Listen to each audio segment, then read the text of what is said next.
BSTC 2025 online form और mobile से ही भरें फॉर्म। आप किस प्रकार मोबाइल से अपने घर पे ही फॉर्म भर सकते हैं, इससे संबंधित एक वीडियो है ये। इस वीडियो को पूरा देखकर आप घर पे ही अपना फॉर्म ऑनलाइन कर सकते हैं। तो इस वीडियो को पूरा देख कर आप अपना फॉर्म भर सकते हैं। इसमें डिटेल सभी आपको करेक्ट भरनी है, जिसमें वीडियो में बताया गया है उसी के अकॉर्डिंग आप फॉर्म भर सकते हैं। तो इस वीडियो को पूरा देखें और ज़्यादा से ज़्यादा लोगों के पास शेयर और सब्सक्राइब जरूर करवा दें। लिंक आपको कमेंट बॉक्स में मिल जाएगी। कमेंट बॉक्स में से लिंक पर ओके करके ये वाली साइट ओपन हो जाएगी। तो ये ऑफिशियल वेबसाइट ओपन होने के बाद आपको एग्जाम फॉर्म 2025 इस पर ओके कर देना होगा। इस पर ओके करने के बाद आपका जो फॉर्म है, जो डिटेल भरी जाती है, वो वाली साइट ओपन हो जाएगी। प्रकार फॉर्म पर ओके करने पर फॉर्म वाला ऑप्शन खुल जाएगा। इसमें आपको सही से अपनी डिटेल भरनी है और सही से सब कुछ चेक करके सबमिट भी करना है, कोई भी गलती भी नहीं करनी है। तो इसमें हम देख रहे हैं कैसे फॉर्म भरना है आपको। इसमें गृह जिला मतलब आप जिस गृह जिला नहीं सॉरी गृह राज्य है, मतलब आप जिस राज्य से अप्लाई करना चाहते हैं, मतलब आप राजस्थान के हैं तो राजस्थान वाला इसमें सेलेक्ट कर देंगे। इस प्रकार से आपके इसमें स्टेट खुल जाएंगे, राज्य खुल जाएंगे। तो हम राजस्थान से अप्लाई कर रहे हैं, हम राजस्थान के निवासी हैं, तो इसमें राजस्थान पर वाले पर आपको ओके कर देना है। और आप जिस जिले से आते हैं तो इसमें आपको अपना जिला है वो आपको जिसमें जिला आपको सेलेक्ट कर। इस प्रकार इसमें कुछ जिले आ गए हैं, जो राजस्थान के सभी जिले हैं वो आ जाएंगे। आप जिस जिले से निवासी हैं वहाँ पर आप उस जिले को सेलेक्ट इसमें कर देंगे। यहाँ पर आपका राज्य हो जाएगा, इस जगह आपका जिला हो जाएगा। परीक्षा जिला प्राथमिकता मतलब आप किस जिले में सबसे पहले एग्जाम सेंटर लेना चाहते हैं, तो उसमें ज़्यादातर आपको अपना ही जिला रखना है। तो इसमें एक खुद जिस जिले से आप अप्लाई कर रहे हैं, धौलपुर से हैं हम तो धौलपुर से करेंगे। पहला फर्स्ट नंबर पर धौलपुर। इस दूसरी जगह पे हम जिस जिले के हमारे पास जिला है वो इस जगह पर आप अपना दूसरा जिला इसमें भर देंगे। मतलब ज़्यादातर आपकी फर्स्ट चॉइस में एग्जाम होगा, इसमें नहीं मिलता है जिला तो आपके दूसरा वाला जिला है इसमें वो वाला जिला आपको मिल जाएगा। अब इसमें आपको कैंडिडेट डिटेल बननी है, मतलब आपको इसमें जनरल डिटेल बननी है अपनी। आपका यह आवेदक का नाम, कैंडिडेट आप जो हैं आप उसका नाम भर रहे हैं, जिस नाम से आपको अप्लाई करना है। अपने डॉक्यूमेंट में देख लें सही से, उसी के अकॉर्डिंग ही 10th की मार्कशीट के अकॉर्डिंग ही इसमें आपको डिटेल बननी है। इसमें पिताजी का नाम बनना है इसमें, और मदर नेम मतलब माता जी का नाम इसमें हो जाएगा। यहाँ पर आपको मोबाइल नंबर लिखना है। आप ऐसा मोबाइल नंबर नहीं डालें जो आगे चल के बंद हो जाए, मतलब रेगुलर रखना है उस मोबाइल को, जो सही से चलाते हैं आप उसी को नंबर डालेंगे। इसमें आगे आपको BSTC की कॉलेज मिलती है या काउंसलिंग होगी तो वो मोबाइल नंबर है वो आपको ज़रूरत उसकी पड़ेगी। इस जगह आप अपनी डेट ऑफ बर्थ लिख देंगे, मार्कशीट के अकॉर्डिंग ही लिखें इसमें। इस जगह अपना लिंग लिख देंगे। इस जगह आप अपना मेल या फीमेल कौन है वो सेलेक्ट कर देंगे। मेल है तो M करना है, फीमेल है तो F पर फीमेल पर सेलेक्ट कर देना है। उसके बाद यहाँ पर आपको वैवाहिक स्थिति मतलब आप मैरिड हैं या अनमैरिड हैं, मैरिड अनमैरिड। यदि आप मैरिड हैं तो मैरिड वाले पर टिक करें, यदि आप अनमैरिड हैं शादीशुदा नहीं है तो इस पर ओके कर देंगे। यदि ये यहाँ पर आप मैरिड करते हैं तो यहाँ पर अपने हस्बैंड नेम पति का नाम लिख देना होगा। यहाँ पर एक विशेष सूचना दे रखी है, आवश्यक प्रमाण पत्र होने पर ही आरक्षित श्रेणी चयन करें। गलत सूचना देने पर आपका फॉर्म निरस्त हो जाएगा। मतलब आप एग्जाम नहीं दे पहुंचेंगे तो आपके पास जो सटीक नॉलेज है और वो उसके अकॉर्डिंग डॉक्यूमेंट के अकॉर्डिंग ही इसमें आप कैटेगरी या फिर उसके जो रजिस्ट्रेशन नंबर है या उसका क्रमांक नंबर है उसी के अकॉर्डिंग ही आपको सभी चीज़ें सही से फिल करनी है। तो यहाँ पर आपको कैटेगरी श्रेणी लिखनी है, आप किस श्रेणी में आते हैं। आप श्रेणी में हैं, यदि आप जनरल में आते हैं तो जनरल पे टिक करें, EWS में है तो EWS पे क्लिक करें। OBC इसमें दो हैं, OBC नॉन क्रिमिनल लेयर और क्रिमिनल लेयर, तो इसमें से जिसमें से आप आते हैं उसी पर करें। MBC में आते हैं तो MBC में करें। SC में या ST में किस में है उस पर आपको टिक, इस जगह पर आपको टिक कर देना। यदि SC में आ रहे हैं तो SC पर आपको टिक कर देना होगा। क्या आप निम्नलिखित क्षेत्र में से आते हैं, तो इसमें से जो क्षेत्र उसमें से आप आ रहे हैं तो उस पर आपको सेलेक्ट कर देना होगा। अल्पसंख्यक यदि इसमें से आप आते हैं संख्या पर ओके करते हैं तो उसमें से आपको देखना होगा कि आप किस में से आते हैं। मुस्लिम में से आते हैं, सिख आते हैं, क्रिश्चियन आते हैं, जैन आते हैं, पारसी आते हैं, बुद्ध आते हैं। इनमें से किसी कैटेगरी में से आप आ रहे हैं तो उस पर आपको सेलेक्ट कर देना होगा। यदि इन कैटेगरी किसी में नहीं आते हैं तो आप उस जगह आपको नो कर देना होगा। इस जगह यस कर रहे हैं तो आपको इस जगह यस कर रहे हैं तो इसमें से कैटेगरी अभी बताई थी उसमें से सेलेक्ट करना। नो कर रहे हैं तो नॉट एप्लीकेबल हो जाएगा। जब शारीरिक रूप से दिव्यांग इसमें से किसी में से आते हैं तो यस करके उस कैटेगरी को बनना होगा, नहीं आते हैं तो नो करके छोड़ देंगे। यदि आप तलाकशुदा या विधवा या परित्यक्ता या इसमें से किसी में से आ रहे हैं तो उस पर सेलेक्ट करना, नहीं आ रहे हैं तो आप उसको खाली छोड़ देंगे। बच्चा कार्मिक आश्रित इसमें से आप हैं, डिफेंस पर्सनल वार्ड में से हैं तो इसमें से सेलेक्ट करना है। यदि नहीं है तो नो करना है। भूतपूर्व सैनिक हैं तो यस करना है, नहीं है तो नो करके छोड़ देना है। क्या आप राजकीय कार्मिक हैं, मतलब पहले से आप गवर्नमेंट सर्वेंट हैं, यदि हैं तो यस करना है, नहीं है तो नो करके आपको छोड़ देना होगा। एड्रेस डिटेल मतलब आपके पते की पूरी डिटेल भरनी होगी। इस जगह आप विलेज में से आते हैं या कॉलोनी नंबर आते हैं वो भर देंगे। तहसील किस तहसील से आप या ब्लॉक में से आते हो उस सेलेक्ट कर देंगे। डाकघर पोस्ट ऑफिस इस जगह लिख देंगे। पिन कोड नंबर इस जगह आप एंटर कर देंगे। राज्य आप किस राज्य के हैं वो निवासी हैं वो इस जगह सेलेक्ट करने। यदि राजस्थान के हैं तो इस जगह आपको राजस्थान लिखना होगा। और जिले जिले आप ऐसे अदर स्टेट में से उनके जिले खुलेंगे। यदि आप राजस्थान के हैं तो राजस्थान के जिले इस जगह ओपन होंगे, उनमें से आपको सेलेक्ट कर देना होगा। आपको तहसील सेलेक्ट करनी होगी। इस जगह आपको तहसील करनी होगी। इस जगह आपको ईमेल आईडी लिखनी है।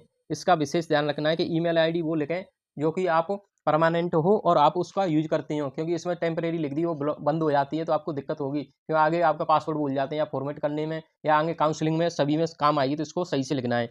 वैकल्पिक मोबाइल नंबर इस जगह आपका कोई दूसरा नंबर है वो जरूर इसमें लिखना होगा। इस जगह आपको आधार नंबर लिखना होगा। आधार नंबर अपना इस जगह लिख दें।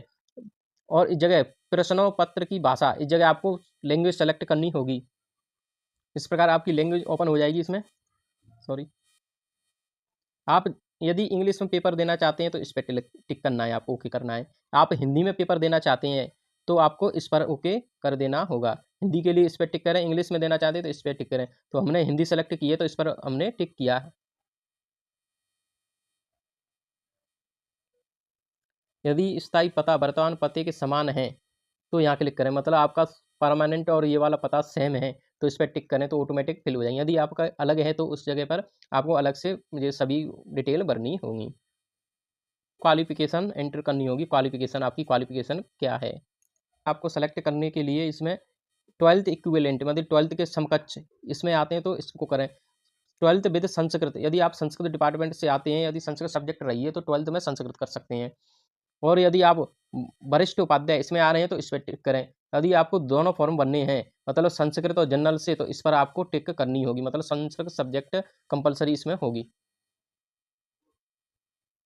अप्लाइंग फॉर अल्प भाषा यदि अल्प भाषा आप इसमें से सेलेक्ट करना चाहते हैं तो इस जगह अल्प भाषा आ जाएंगी।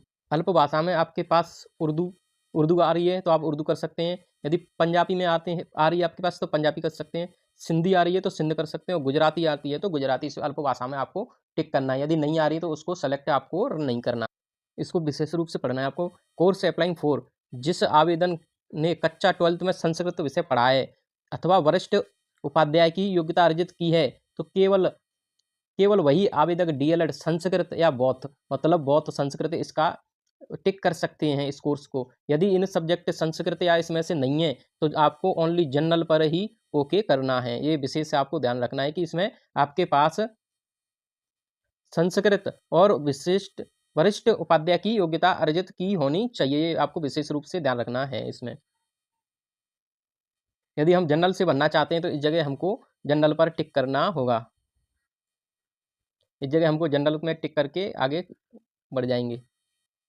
एकेडमिक कोर्स डिटेल मतलब एकेडमिक डिटेल मतलब आपने जो क्वालिफिकेशन कर रखी है उसकी डिटेल बननी है तो इसमें विशेष रूप से ध्यान रखना है आपको कैसे बननी है। तो इसमें दे रखा है पॉइंट, कृपया ऑनलाइन आवेदन करने से पूर्व वेबसाइट पर विस्तृत जानकारी मतलब सभी जानकारी पीडीएफ है उसको सही तरह से पढ़ना है। और 2025 परीक्षार्थी का जिनका रिजल्ट अभी नहीं हुआ है मतलब जो परीक्षा इस साल परीक्षा जिनने दी है वो एफईआर भरेंगे। और इस जगह आपको क्या करना है, इस जगह और इस जगह 00 लिखना है क्योंकि उनका अभी रिजल्ट आया नहीं है 12th का।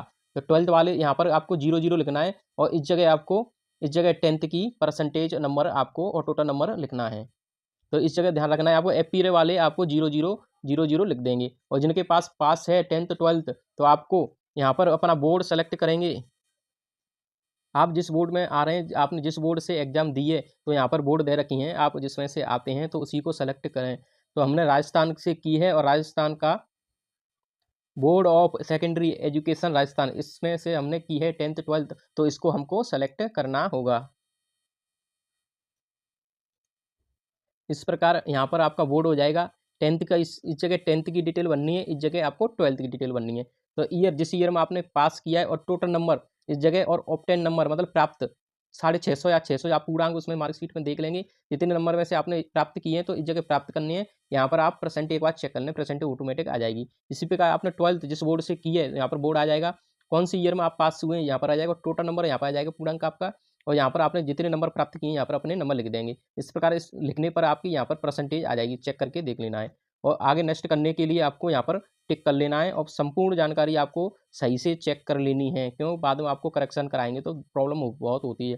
तो ई मित्र आप ये भर रहे हैं फॉर्म को या स्वयं भर रहे हैं, तो एक बार सही से डिटेल चेक करनी है। उसके बाद आपको यहाँ पर नेक्स्ट नीचे नीचे जो दे रखा है इस जगह आपको क्या करना है, नेक्स्ट कर देना है।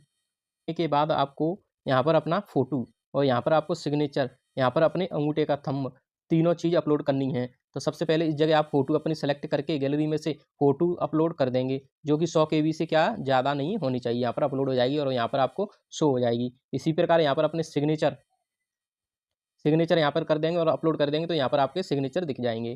और इसी प्रकार आपको यहाँ पर थंब अंगूठे का निशान यहाँ पर अपलोड करेंगे, अपलोड करके यहाँ पर आपको सब कुछ दिख जाएंगे। और सभी चीज़ आप देखने के बाद ही इसमें नेक्स्ट पर कर देना है। इस जगह फ़ोटो, इस जगह सिग्नेचर, इस जगह आपका थंब अंगूठे का निशान, सब कुछ तीनों चीज़ अपलोड करने के बाद ही नेक्स्ट करना है। फिर बैंक डिटेल, मतलब आपके पास पहले से ही अकाउंट होना चाहिए, सेल्फ अकाउंट होना चाहिए। यहाँ पर आप नेम और नेम इज अकाउंट, यहाँ पर अपना आप खुद का नाम लिख देंगे, क्योंकि खुद के लिए इसमें मांग रखा है। IFSC कोड इस जगह लिखेंगे आप। IFSC कोड लिखने पर आपकी बैंक डिटेल की ऑटोमेटिक आ जाएगी, बैंक नेम आ जाएगा और ब्रांच आ जाएगी। इस जगह आपको सही से चेक करके आपको यहाँ पर अपना बैंक अकाउंट नंबर लिखेंगे, और इस जगह भी आप बैंक अकाउंट नंबर लिख देंगे, दोनों सेम होने चाहिए। उसके बाद ही यहाँ पर टिक करके इस जगह सेव करना है, नेक्स्ट करना है। तो बैंक की डिटेल आपको सही से चेक कर लेनी है, सही से, क्योंकि आपको जो पीछे आप फॉर्म भरेंगे आगे प्रोसेस चलेगी, तो इसी में यदि आपका सिलेक्शन नहीं होता है तो काउंसलिंग के बाद आपका ऑटोमेटिक इसी में आप फॉर्म भरने पर आपके पास रुपये आ जाएंगे। तो इसकी डिटेल सही से बननी है। भरने के बाद आपको यहाँ पर टिक करके नेक्स्ट करना है। जैसे ही आप बैंक की डिटेल भरेंगे, फिल करेंगे, तो यहाँ पर bank account detail saved okay इस प्रकार से लिखा हुआ आ जाएगा।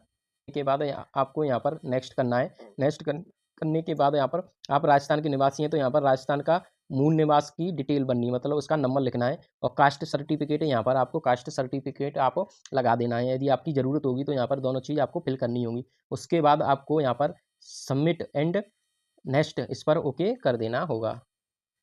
नेक्स्ट एंड सेव करने के बाद इस प्रकार आपकी फॉर्म की सभी डिटेल फिल हो जाएंगी, और उसको सही तरह से चेक करना होगा। और सभी डिटेल चेक करने के बाद आपको यहाँ पर प्रोसीड फॉर पेमेंट, मतलब पेमेंट के लिए यहाँ पर ओके करना होगा। इस प्रकार आपका यहाँ पर पेमेंट हो जाएगा अपने ATM से या फ़ोनपे के द्वारा।